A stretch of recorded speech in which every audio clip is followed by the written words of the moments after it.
À l'intérieur de la cathédrale Saint-Michel-et-Gudule, chaque élément de mise en scène est porteur de sens.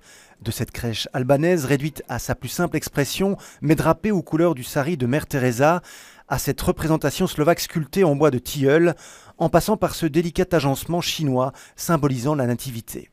Sur le papier de verre, l'inscription des premiers versets de l'évangile de Jean lu le matin de Noël. En ombre chinoise, le couple Marie-Joseph l'enfant, et dans leur plat, un plat de vapeur, qui vaut la mangeoire, la parole de Dieu, la parole qui devient notre pain.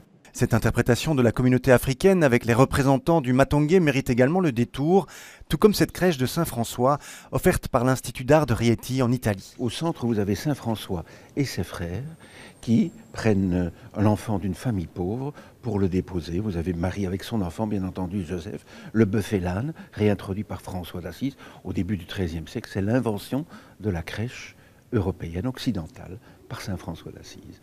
Depuis 25 ans, la cathédrale accueille cette exposition interculturelle, une exposition gratuite où les différentes communautés catholiques d'origine étrangère présentent au public leur manière de voir Noël et la naissance de Jésus. C'est précieux vraiment, nous revenons de Colombie et nous sommes vraiment impressionnés. Je trouve que c'est très intéressant et puis c'est une excellente idée que tout le monde se rassemble comme ça, c'est beau. À quelques heures de la messe de minuit, le chœur polyphonique flamand rompt un instant le silence de ce parcours qui restera ouvert au public jusqu'au 7 janvier prochain.